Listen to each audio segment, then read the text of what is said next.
Eu estou numa sequência de mensagens sobre as Sagradas Escrituras. Nós vamos com ela até o final de outubro, provavelmente.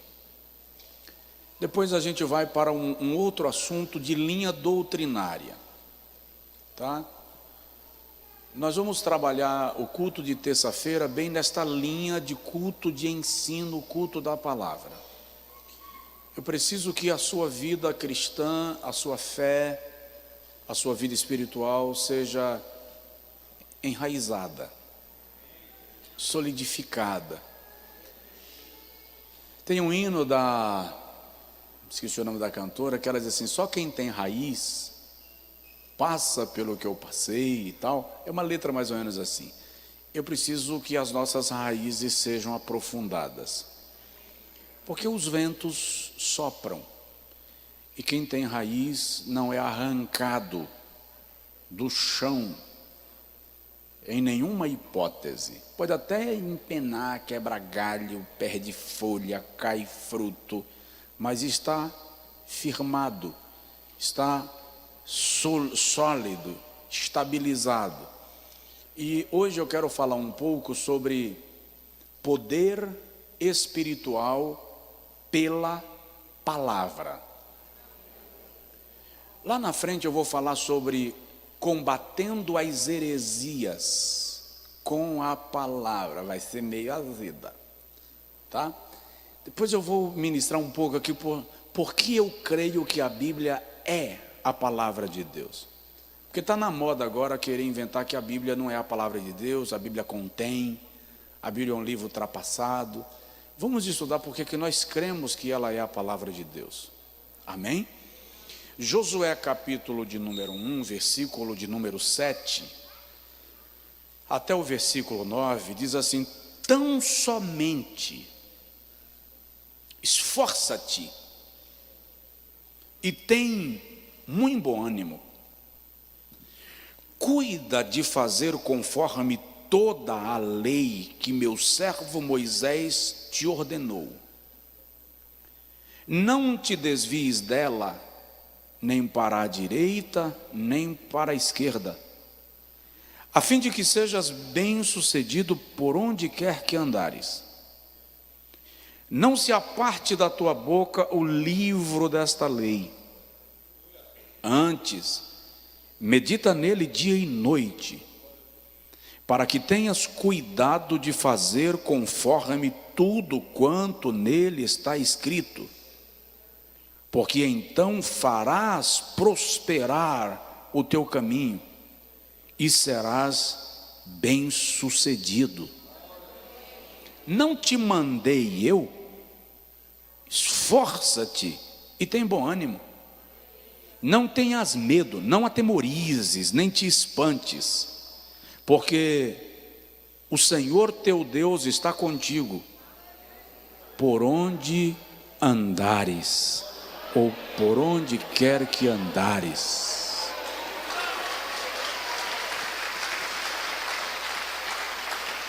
Coloca assim a mão no peito e diga comigo: Senhor, fala comigo. Amém. Pode sentar. Irmão, percebeu que todas as promessas de Deus a Josué estão asseguradas no fato de ele andar segundo toda a palavra que o Senhor ordenou? Medita, não te desvies, nem para a direita, nem para a esquerda. Faze conforme, olha o versículo 7, faze conforme, não te desvie nem para a direita nem para a esquerda, não se aparte da tua boca o livro desta lei, faze conforme tudo quanto nele está escrito. Todo o segredo da liderança de Josué na sucessão de Moisés está em fazer conforme tudo quanto está escrito. Josué recebe a árdua missão de suceder um líder bem-sucedido. Moisés é conhecido por ser o homem que tirou Israel da casa da servidão. Ele é o homem que recebeu as tábuas da lei de Deus, e ele é o grande legislador e vou chamar de construtor da Constituição de Israel. A Constituição das grandes nações do mundo são feitas sob inspiração da Constituição de Israel, que veio através de Moisés. Olha como Moisés influencia o mundo até os nossos dias. Josué tem a missão de suceder este homem, o homem com quem Deus falava face a face, o homem que toca na rocha e a rocha sai água, toca no mar e o mar se abre. Agora Moisés não está mais vivo, e a missão de Josué é substituir este homem. Suceder um líder fracassado não chega a ser um grande problema, mas suceder um líder que morreu no ápice do seu comando, da sua liderança, do respeito, é um desafio muito grande. E o Senhor diz a Josué: o segredo para você liderar este povo e fazê-lo possuir a terra que eu lhe prometi, o segredo é meditar na lei do Senhor de dia e de noite. O segredo é fazer tudo conforme está escrito, sem te desviar nem para a direita, nem para a esquerda. A palavra de Deus é o grande segredo do sucesso de um homem e de uma mulher. Todo projeto elaborado, tendo por base as Sagradas Escrituras, é um projeto que seguramente vai dar certo. Aliás, George Washington disse que sem Deus e a Bíblia é impossível governar o mundo. Sem Deus e a Bíblia é impossível governar o mundo. Quando o imperador da França perguntou à rainha Victória da Inglaterra qual era o segredo dos anos áureos do Reino Unido, o historiador diz que a rainha estendeu o braço do lado do seu trono, segurando uma Bíblia, ela disse: este livro, majestade ou alteza, este livro é o segredo para o poder da Inglaterra. Sem a Bíblia Sagrada não há poder. Napoleão Bonaparte escreveu que a Bíblia é um livro tão poderoso que é capaz de vencer todos aqueles que se lhe opõem. Receber poder na vida, e eu não estou falando apenas de poder no sentido de unção, eu estou falando no sentido de alcançar propósitos, realizar projetos e, sobretudo, ter uma vida espiritual equilibrada e saudável. A fonte é a palavra de Deus. Por quê? Porque a palavra de Deus é o único livro capaz de gerar arrependimento. Todo o poder espiritual de um crente está a partir da compreensão do que a Bíblia diz, ensina e orienta. Genuíno arrependimento só se dá quando nós somos tocados pelo poder da palavra.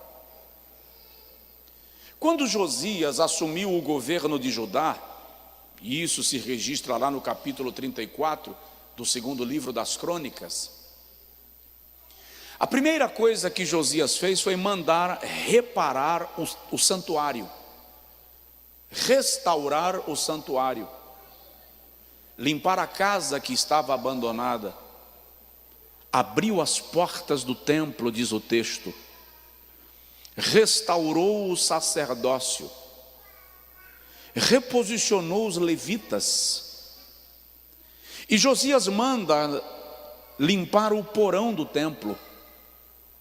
E a partir do versículo 14 do segundo livro das Crônicas, capítulo 34, versículo 14, a Bíblia diz que o sumo sacerdote Ilquias estava limpando o porão do templo. E no meio da limpeza do porão, ele encontrou um livro abandonado, empoeirado, jogado às traças. Ilquias pegou o livro, tirou a poeira, entregou ao seu auxiliar, o sacerdote que lhe auxiliava, e disse: leva ao rei Josias. E quando o livro chegou diante do rei Josias, Josias disse ao sacerdote: lê, para que eu identifique que livro é. Quando Safã começou a ler o livro, e Josias identificou que era o livro da lei, a Torá, a Bíblia diz que ele chamou o sacerdote e disse: ai de nós, porque esse é o livro da lei do Senhor. E Josias autoriza quebrantamento e jejum, e quando o Senhor manda um profeta para falar daquele assunto, o Senhor diz que Judá vai ser levado cativo porque abandonou a sua lei, mas o Senhor diz: isto não se dará nos teus dias, porque o teu coração se inclinou em observar a minha palavra e em obedecê-la.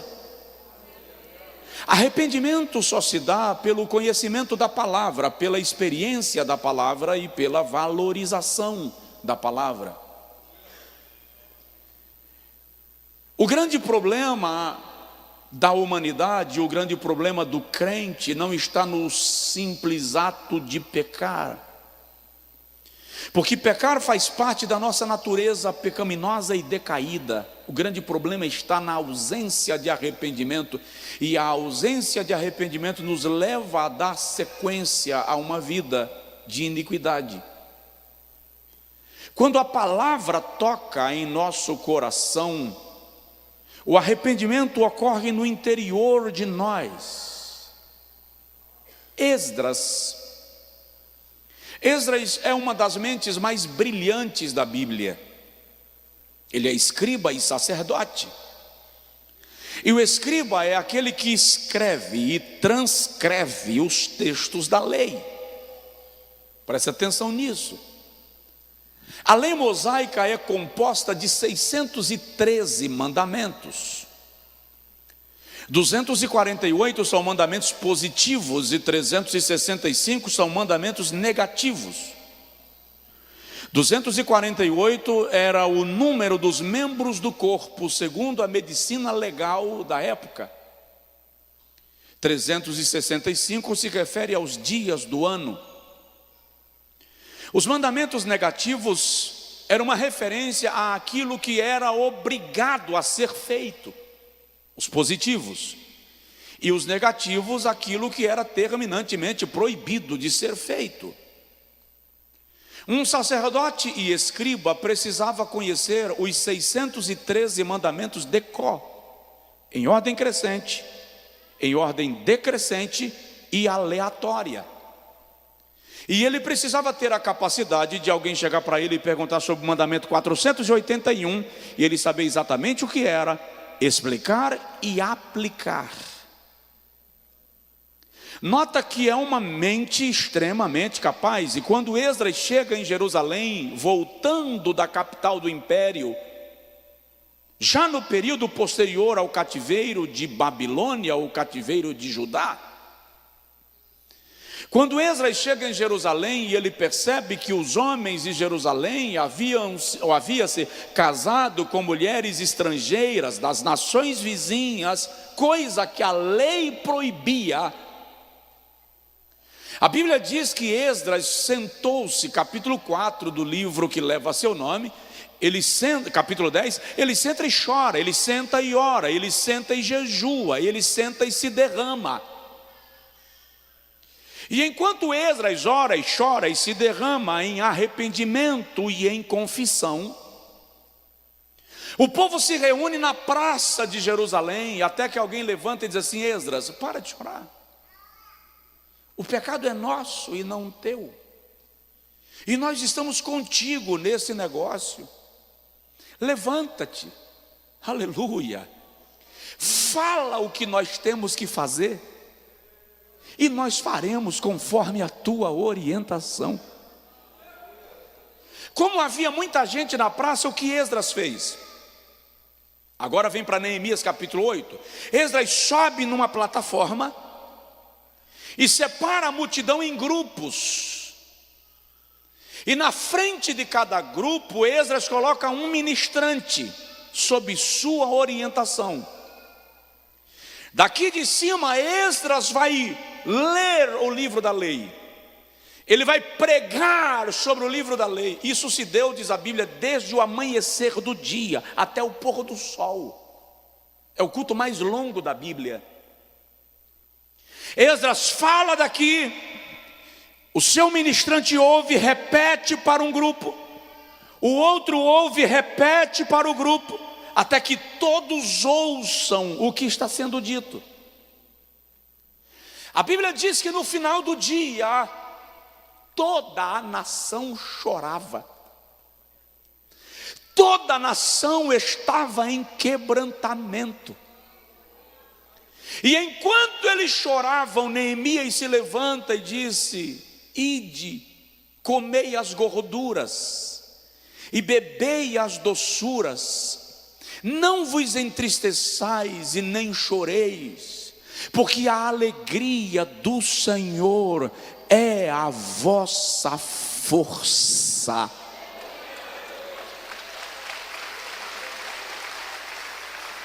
A palavra estava levando uma geração inteira ao arrependimento.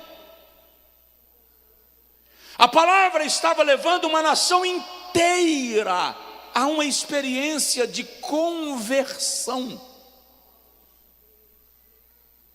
No Evangelho segundo Lucas, capítulo 2, versículo 47, Jesus diz assim: preguem o arrependimento em meu nome.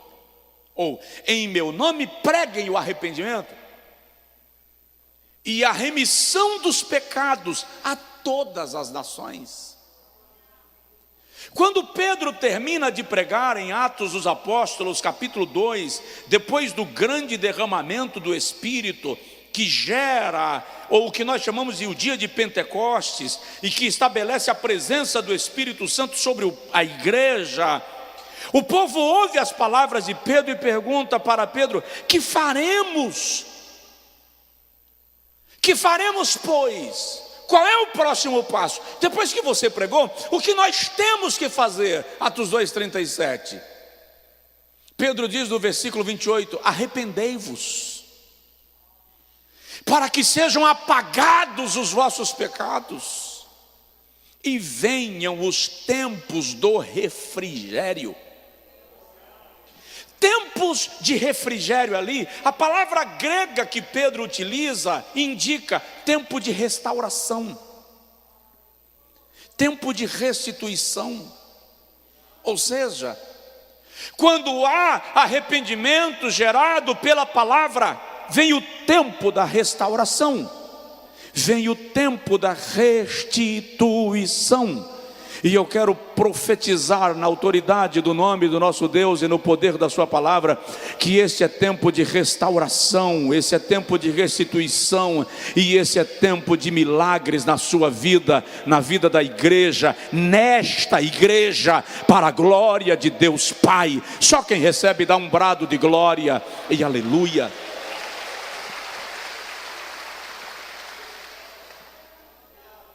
Arrependimento é gerado pela palavra. Então, poder espiritual é gerado pela palavra. Segundo, nós precisamos entender que a palavra nos conduz à oração. Pastor, eu não sinto vontade de orar, pastor José. Lê a Bíblia. A Bíblia vai gerar na sua alma uma chama, um desejo intenso de oração. No livro do profeta Daniel, capítulo de número 9, versículo de número 1, 2 e 3, Daniel diz assim, olha: no primeiro ano de Dario, filho de Assuero, da linhagem dos Medos, o qual foi constituído rei sobre o reino dos caldeus, no primeiro ano do seu reinado, eu, Daniel, entendi pelos livros que o número de anos de que falara o Senhor ao profeta Jeremias, que haviam de durar as desolações de Jerusalém, era de 70 anos. Eu, pois, dirigi o meu rosto ao Senhor Deus, para o buscar com oração e súplica, com jejum e saco e cinza. O que leva Daniel à oração é o fato de ter compreendido, pela leitura da profecia, o tempo do cativeiro. Quando a palavra te revela o cenário da tua própria vida, você é compungido a orar, provocado a orar. Atos 2,42, um texto que essa igreja sabe de cor, e se você não souber de cor, semana que vem eu volto a pregar Atos 2,42. Atos 2,42 diz assim: e perseveravam na doutrina dos apóstolos, palavra, na comunhão, no partir do pão e nas orações. Uma igreja que persevera na doutrina é automaticamente uma igreja atraída para a oração. Um povo que ora é um povo diferente, porque a graça de Deus nos é dada, e eu já disse aqui, vou repetir, até para orar é preciso conhecer a Bíblia. Quem ora sem conhecer a Bíblia vem com esse papo banal de vou dar uma ordem para Deus. Como, gente? Vai ler a Bíblia. Vou determinar que Deus é obrigado a cumprir. Como? Vai ler a Bíblia. Se o irmão lê as orações registradas na Bíblia, como a de Moisés, de Esdras, de Neemias, de Jeremias, todas elas estão fundamentadas naquilo que está escrito. Então, para orar é importante conhecer a palavra. Por isso que o Senhor usa Isaías no capítulo 43, versículo 26, e diz assim: procura lembrar-me, entra em juízo comigo, mostra-me as tuas razões. Procura lembrar-me de quê? Vem conversar comigo e apresenta as questões e apresenta as razões. Ore com a palavra. Salmo 119, o salmista diz assim: lembra-te da promessa feita ao teu servo, na qual me fizestes esperar. Davi está dizendo: eu só estou onde estou, eu só fiquei onde estou porque o Senhor me fez uma promessa, e eu estou aqui argumentando baseado na tua promessa. É preciso conhecer aquilo que o Senhor disse. A palavra vai te levar a fazer orações inteligentes, porque oração requer inteligência, sabedoria. Tiago diz: pedis e não recebeis, porque pedis mal. João diz na primeira epístola, capítulo de número 5, versículo 14, que nós sabemos que tudo quanto pedirmos segundo a sua vontade, Ele o fará. Oração não é poção mágica, oração não é varinha de condão, não é abracadabra. Oração é a construção de um pensamento levado a Deus, baseado no seu pensamento. Por isso que Paulo diz aos Coríntios, na primeira carta, capítulo 14, versículo 14 e 15, que aquele que ora no Espírito, pelo Espírito ora bem. Porque a oração precisa estar alinhada com o pensamento de Deus. Romanos capítulo 8, versículo 23 até 26, Paulo falando sobre o gemido do Espírito, o gemido do universo, da natureza e o gemido da igreja. Ele diz que nós não sabemos o que havemos de pedir como convém, mas o Espírito Santo nos ajuda nas nossas fraquezas, e Ele intercede por nós com gemidos inexprimíveis, porque é Ele quem conhece a vontade de Deus, e segundo a vontade de Deus, intercede pelos santos. Diz que você entendeu. Então a palavra vai te levar a orar. O poder espiritual é pela palavra. Eu tenho uma vida de muita oração, mas não tenho paciência de ler a Bíblia. Então você não tem vida de oração, você tem vida religiosa. Você pratica qualquer tipo de meditação, mas a oração precisa ser fundamentada na palavra.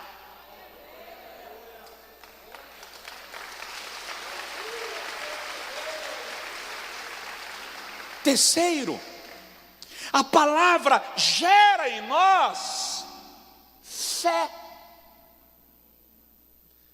Você quer fé? Quer que a sua fé cresça? Palavra, Bíblia. Lucas capítulo 17, os discípulos conversam com Jesus. Eu gosto muito desse texto, porque eles dizem assim: Senhor, aumenta-nos a fé. O pedido é esse: Senhor, aumenta-nos a fé. Versículo 5 e versículo 6. Jesus poderia dizer: receba a fé. Tenha fé, a tua fé te salvou. Eu profetizo fé. Jesus não faz nada disso. Você quer que a fé aumente? Jesus começa dizendo assim: em verdade vos digo que se tiverdes fé do tamanho de um grão de mostarda, falareis ao monte, ele se virará de um lado para o outro lado. E vai ler o texto. Jesus começa a pregar para eles.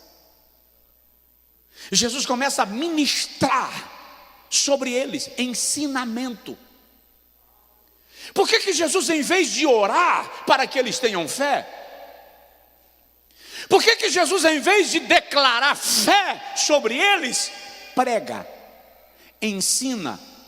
Porque lá em Atos dos Romanos capítulo 10, versículo 17, Paulo diz assim: a fé vem pelo ouvir, e o ouvir a palavra de Deus.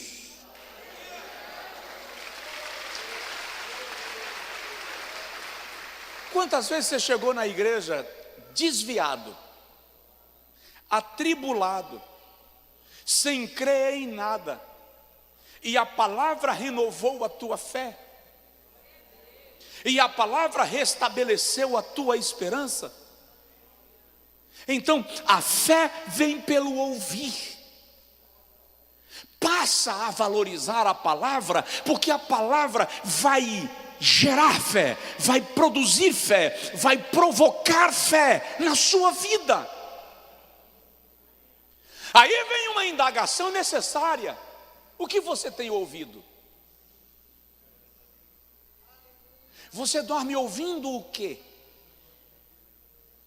Acorda ouvindo o quê? Anda no teu carro ouvindo o quê?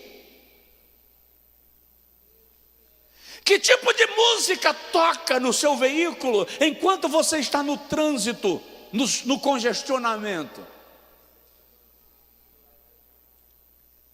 Porque se a fé vem pelo ouvir, e não é ouvir qualquer coisa, é ouvir a palavra, só existe uma forma de a sua fé ser acrescida: é pela palavra de Deus. Por que muito crente é volúvel, vulnerável, sem raiz? Por qualquer coisita abandona a fé, abandona a igreja. Vamos lá para a parábola do semeador? Um semeador saiu a semear a sua semente. E a primeira semente caiu à beira do caminho, e vieram as aves e a comeram. A segunda semente caiu em meio a espinhos, nasceu, cresceu, mas os espinhos sufocaram-na e a mataram. A terceira semente caiu em terreno pedregoso, nasceu, mas não tinha raiz, e porque não tinha raiz, os raios solares lhe a mataram. E a outra caiu em boa terra e produziu a 30, a 60 e a 100. Qual é a semente? Jesus explica em Lucas 10, versículo 8, quando ele narra a parábola. A semente é a palavra de Deus. Se a semente é a palavra, essa é a única parábola que Jesus narra e explica imediatamente. A semente que caiu à beira do caminho é aquele que ouve a palavra, mas não aguarda, e quando ele sai, logo vem as aves, as tribulações, as questões da vida, as ocupações, e a palavra não germina. Aquele cuja palavra caiu em meio a espinhos é o que ouve a palavra e a aceita, mas as tribulações da vida e as ambições do tempo presente sufocam a palavra, de modo que ela não produz. E aquela que caiu em terreno pedregoso é aquele que ouve a palavra, mas não tem raiz, é superficial, portanto não tem fundamentação. O que ouve a palavra e a coloca em prática, ou aquela que caiu em boa terra, é o que ouve a palavra, coloca em prática e ela frutifica e ele produz. Tem muito crente na igreja ouvindo a palavra, mas presta atenção, a palavra é a semente, o meu e o seu coração é o solo. A grande pergunta é: que tipo de solo é o meu e o seu coração? Tem alguém do seu lado? Pergunta para ele: que tipo de solo é o seu coração? Tem gente que o coração está carregado de espinhos, a palavra é sufocada. Tem outros que estão na igreja, vêm para o culto, mas o ouvido é portátil. Então na hora de sair de casa, tira o ouvido de dentro da orelha, coloca numa caixinha de porta-joia, guarda, e vem para a igreja com um abanador, mas o ouvido ficou em casa. Ouve, mas não ouve, ouve, mas não recebe. Está aqui, mas a mente está na série, está no problema com o marido, está no problema com a namorada. A palavra não gera resultado. Mas tem o outro que ouve a palavra e é lindo e aplaude, que maravilha, e que gostoso, e que Deus é maravilhoso, aleluia. Mas não aprofunda, porque fica de ponto em ponto buscando lanche. Crente que vive de pipoca, que vive de pizza, que vive de coxinha, ei, mata a fome, mas não sustenta. Tira o apetite, mas não tem, como diz o mineiro, não tem sustância, não tem tutano, não te dá vida, não te sustenta. Aprende que púlpito é mesa, mesa é altar, aqui serve comida, então come nervo, come tutano, come comida sólida, porque isso vai te fortalecer para a viagem. A palavra gera fé, fortalece a fé, estimula a fé. Problema, eu disse esses dias numa grande igreja do Brasil, que fé para nós é a capacidade de gerar milagres. Para a igreja primitiva, fé era, antes de qualquer coisa, a capacidade de permanecer fiel, ainda que na perseguição. E isso só é gerado pela palavra. Diga amém. Diga comigo: Senhor, aumenta a minha fé. O Senhor vai te responder agora através do pregador: ouve a minha palavra, meu servo, que a tua fé cresce. Quarto,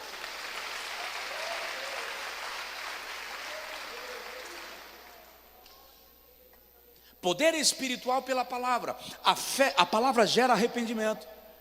A palavra conduz à oração. A palavra gera fé. A palavra gera avivamento. Já estou terminando.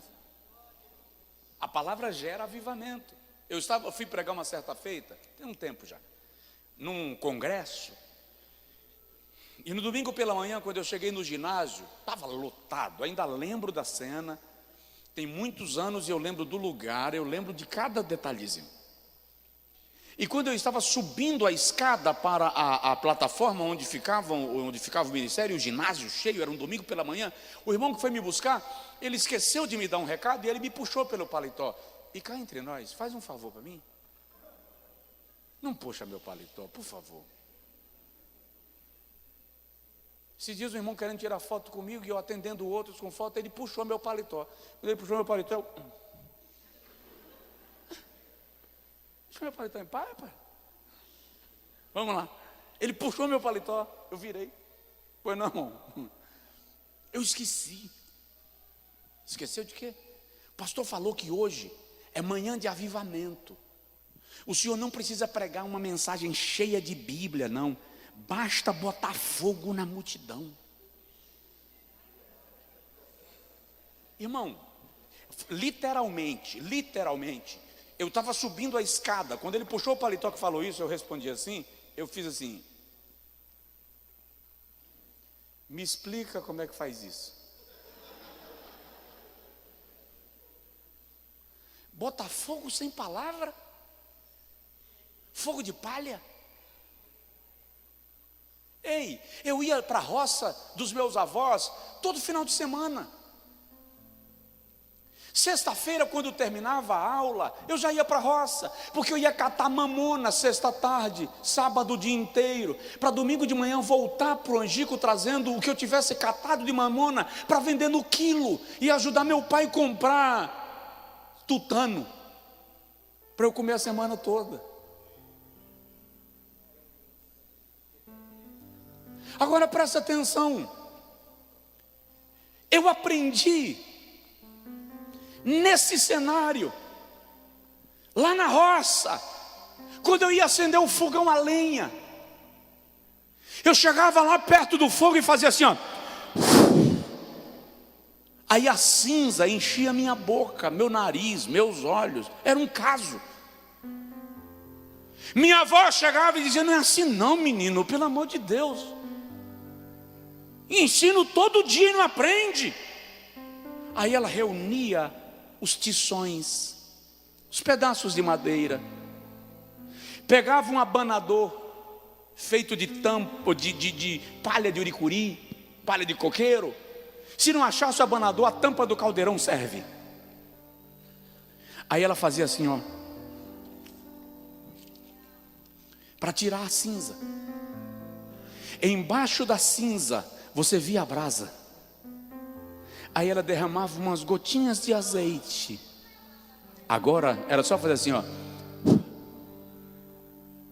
Pegou. Eu e você precisamos entender que o fogo não é resultado das técnicas do pregador. E se o fogo acendeu por causa da habilidade do pregador em acender fogo, ele apaga assim que o culto termina. Porém, o fogo que é acendido pela palavra, você vai para casa e a brasa permanece viva na sua alma. O seu coração queima, independente de estar no templo. Por isso que o salmista diz no Salmo 29: a tua palavra acende labaredas de fogo. Salmo 39, enquanto eu meditava, um fogo se acendeu dentro de mim. Ezequiel 37, a grande visão do vale de ossos secos. E o Senhor pergunta a Ezequiel: esses ossos poderão viver, filho do homem? E Ezequiel diz assim: Senhor, tu sabes. Alguns estudiosos dizem que aquela resposta é: se tu quiseres, podem. O Senhor diz assim: profetiza. Profetiza a este vale de ossos secos e dize-lhe a minha palavra. Não há defunto que não levante pelo poder da palavra. Não há igreja morta que não ressuscite pelo poder da palavra. Não há crente morto que não levante pelo poder da palavra. Não há crente frio que não seja aquecido pelo poder da palavra. Não há crente desanimado que não seja animado pelo poder da palavra. Recebe a palavra de Deus em sua vida e seja fortalecido, seja animado, seja cheio do poder de Deus pela palavra. Avivamento sem Bíblia não é avivamento, gente.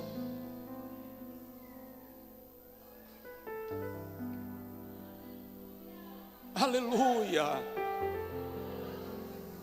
Avivamento sem Bíblia não é avivamento. Pode ler os homens que causaram grandes avivamentos na história. Suas pregações eram bíblicas. Porque é a palavra de Deus quem gera uma chama genuína. Penúltimo lugar, e eu estou falando de poder espiritual pela palavra. O segredo está aqui. Ah, pastor, mas eu fico 40 dias no monte. Se não for lendo ou orando a palavra, se não for orando a palavra, não passa de ritual religioso. Ah, se eu soubesse quanto eu jejuo. Não vou falar de jejum, irmão. Não vou falar de jejum. Porque cá entre nós, sem nenhuma vanglória, de jejum eu entendo um pouco. Segredo: se você jejua, mas a palavra não é a lei que rege, que maestra o propósito, não tem sentido. Eu já fui procurado por uma irmã que estava fazendo campanha de jejum e oração no monte para o marido morrer.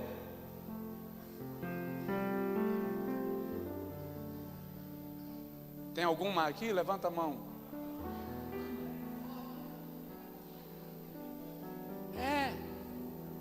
Quando pode você fazer o mesmo jejum e a mesma oração, dizendo assim: Jesus, está aqui meu marido na tua mão.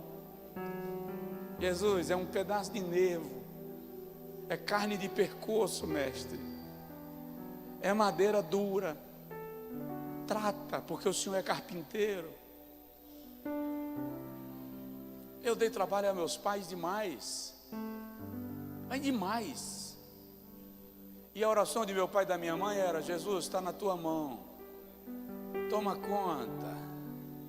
Até o dia que minha mãe fez uma oração que eu não gostei, uma oração meio sem graça: Jesus, eu não aguento mais, está na mão do Senhor. Se o Senhor vê que não tem conserto aqui na terra, o Senhor prepara e leva. Irmão, quando eu vi essa oração, eu falei: vai que Jesus leva a sério. Aí uns dias depois eu cheguei da escola, está meu pai e minha mãe orando na sala e uma senhora orando com eles, já dorme no Senhor, irmã Neném. O pastor José Luiz conheceu. Jesus tomou a irmã Neném em profecia, mas bem na hora que eu entrei, e disse assim: minha serva, eu ouvi tua oração. Digo: opa, qual? Tuas lágrimas chegaram na minha presença, e eu te digo, eu vou tomar teu filho na minha mão, e eu vou amassar como oleiro amassa barro, e vou fazer para mim vaso para a glória do meu nome.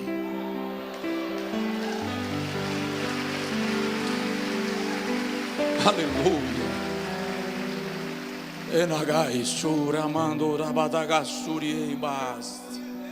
Oração gera avivamento. Vou terminar. Oração gera avivamento. Coloca a mão assim no peito. E diga comigo: Senhor, aviva-me, incendeia o meu coração.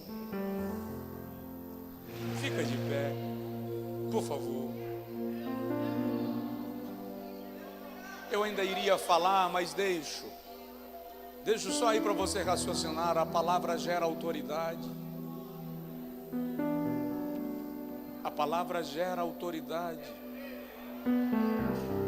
Aleluia. Anagai sou, emanjuri mas tu me agas.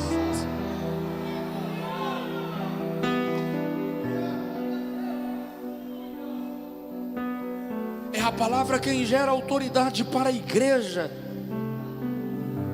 Paulo chega a dizer que a palavra é apta para convencer os contradizentes. E a palavra gera prosperidade. Salmo 1: bem-aventurado o varão que não anda segundo o conselho dos ímpios, não se assenta na roda dos pecadores, nem se detém no caminho dos escarnecedores. Antes tem o seu prazer na lei do Senhor, e na sua lei medita de dia e de noite. Pois será como árvore plantada junto a ribeiros de águas, que dá o seu fruto na estação própria, cujas folhas não caem, e tudo quanto fizer prosperará. Seu crescimento é pela palavra de Deus. A sua expansão é pela palavra de Deus. A libertação da sua família é pelo poder da palavra de Deus. A salvação do seu marido é resultado do sacrifício de Jesus, revelado pela palavra de Deus. A vitória da sua família, a vitória da igreja, o segredo é a palavra de Deus. Aleluia. Ame a palavra. Não durma sem lê-la. Não acorde, não leia nenhuma outra notícia antes de ler a palavra de Deus. Acorde citando um salmo, o último versículo que você leu ontem, leia hoje ao acordar. Cite-o, verbalize, pronuncie. A fé vem pelo ouvir. O último versículo que você lê hoje para dormir, pronuncie em voz alta amanhã ao acordar. Não precisa acordar o mundo ao redor de você, não. Se você tem que levantar 5 e os outros não têm que levantar 5, você não precisa acordar todo mundo, porque você está citando o texto. Cite para você ouvir, faça a sua alma ouvir. Revolucione a sua vida pela palavra de Deus. Achando eu as tuas palavras, logo as comi, e elas foram gozo e alegria para o meu coração.